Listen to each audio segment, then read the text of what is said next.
I've always felt that games from Grasshopper Manufacture and Suda51 exude more style than substance, relying more on the strangeness and charm of their worlds and characters than their core gameplay mechanics. Killer is Dead doesn't break that tradition, but the gameplay does go just a bit deeper than usual, which results in a fairly simple, but very fun hack-and-slash-action game with tons of style and weirdness. Poor Alice. We're so sorry. Rest in peace inside this house of candy.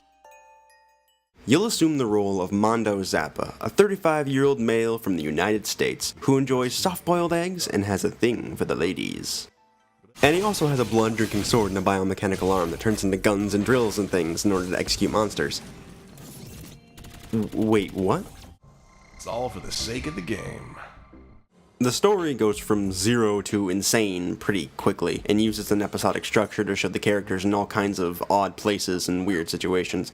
There is an overarching narrative, one that's particularly stronger than most Suda games in my opinion, but expect to be scratching your head more than a few times. Queen of Dreams.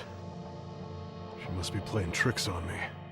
As I said, the core gameplay here is pretty simplistic. Don't expect to be diving into complex mechanics or combos to master. However, what Killer is Dead does with simple slash, dodge, and block mechanics is establish a system that can be taken slowly or quickly, depending solely on how fast you mash the buttons. And of course, dodging or blocking an enemy attack just before it connects lets you counter with a powerful move.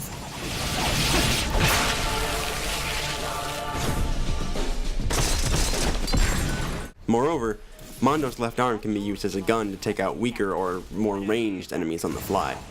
Switching between these two attack methods helps keep combat fresh and also ups the pace a bit. Barring the moments where the camera just wants to look somewhere else, learning it won't take much time and it's fun to pick up and play. I think that's what Killer is Dead accomplishes that most Grasshopper games don't for me. It's just fun to play. I'm always absorbed by their style and charm, but rarely does the gameplay hook me, and I'm prone to stopping halfway through. Killer is Dead doesn't have that problem, and it's all the better for it. Killer is Dead. Because this game has style. Time and time again, I was impressed by the sheer style and beauty of the visuals. So many places and moments throughout Killer is Dead are just jaw-dropping. The environments, character models, and enemies all look great in their heavily cel-shaded style. With contrasting colors, deep blacks, and weird locales, Killer is Dead makes what would otherwise be tedious room-to-room level progression interesting and fun. Which is to say nothing of the great sounds and music. Combat sounds are especially good, particularly when a perfectly timed dodge falls into echoing chimes and then smashes into tension-building chants when you counter with a flurry of strikes. It's hard not to be overwhelmed by pure awesome. Music is a mix ranging from classy piano and string arrangements to techno beats. Aside from one particular boss fight, there aren't really any show-stopping moments when it comes to the music, but the variety and style of the score as a whole lends the game a great feel that sets the player up comfortably in the universe.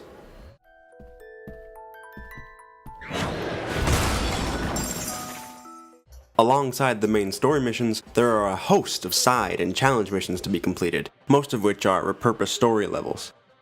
Along with those, though, are, no joke, gigolo missions. These missions consist of the player having to ogle women while they aren't looking in order to build up enough courage to present the woman with a gift in an attempt to win their favor. It's weird, and kinda uncomfortable, but ultimately I didn't feel it was any worse than what you see in a James Bond movie.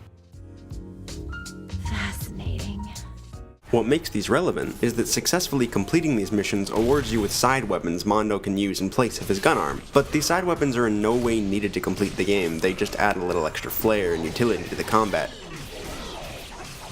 And when you consider these missions only took up a combined 6 minutes of my 8-hour playthrough, it's difficult to really care. The only unavoidable downside to these missions is that the girls you don't visit after a mission or two will contact Mondo during story missions, asking for his attention and slowing you down until they stop talking. It sounds more annoying than it actually is, but it's still unnecessary, especially since the gigolo missions aren't required in the first place. Other issues worth mentioning are the oddly placed loading screens and the flippant camera. Choosing to place an intrusive, sequence-breaking loading screen complete with its own music right in the moment between defeating a boss and the cutscenes after is very odd, and it happens far too often for a game that goes to extreme lengths for style's sake.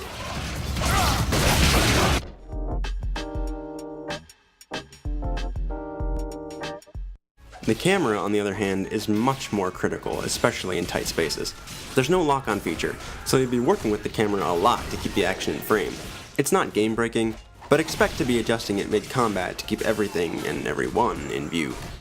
In the end, though, I had a blast with Killer is Dead. Its combat is simple, yes, but it's also really fun. Virtually every scene is beautiful, and there's great sound to accompany it.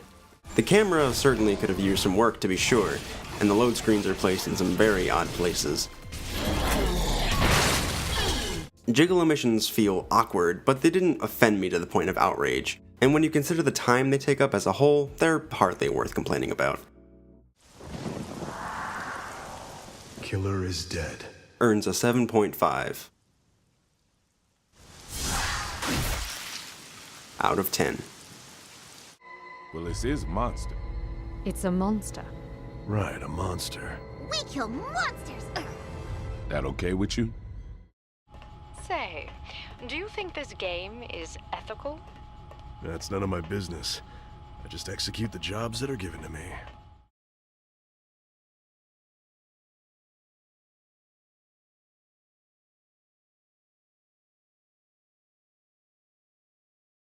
These two attack methods helps keeps switching between these two fuck, why is this so hard?